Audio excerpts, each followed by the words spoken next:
আজকে রান্না করব আমাদের মাছ, তাই এখানে বেগুন আর আলু কেটে রেখেছি, আর এইদিকে মাছে লবণ হলুদ দিয়ে রেখেছি, আর এইদিকে টমেটো আর পেঁয়াজ আর রসুন দিচ্ছি,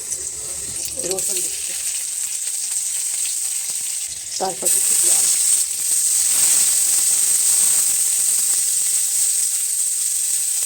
পেঁয়াজগুলো একদম বেশি ভাজার দরকার নেই, এই মোটামুটি ভাজা হয়ে গেছে। এখন দেবো সবজি, লবণটা দেখে দিচ্ছি কারণ সবজিটা তখন হয়ে যাবে। এখন একটু ঢাকা দিয়ে রাখছি সেদ্ধ একটু হওয়ার জন্য।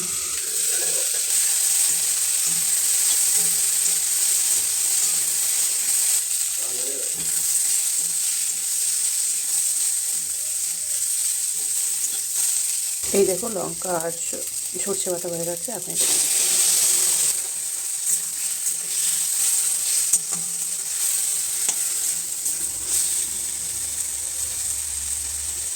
এখন দেবো টমেটোগুলো।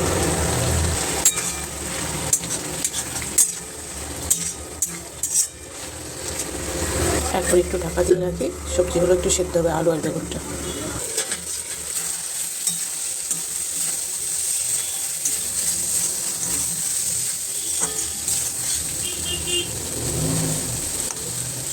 আলু সিদ্ধ হয়ে গেছে, এখন আমি দিয়ে দেবো একটুখানি জল দেবো।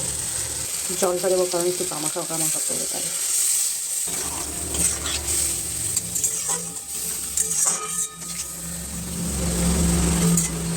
এখন দেবো মাছ।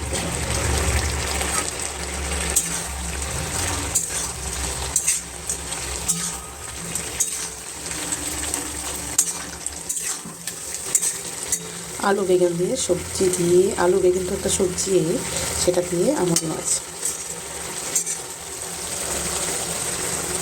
দেখো একদম শুকনো শুকনো করবো না, একটু ঝোল ঝোল রাখবো কারণ এটা একটু অন্যরকম করে করলাম। তো কেমন লাগলো আমার এই মাছ রান্নাটা, তো জানি না তোমাদের কেমন লাগবে। আজকে আমি এইভাবেই রান্না করলাম, অন্যদিন অন্যভাবে রান্না করে দেখাবো। তো এখন হয়ে গেছে, গ্যাসটা বন্ধ করে দিলাম। তো সবাইকে টাটা।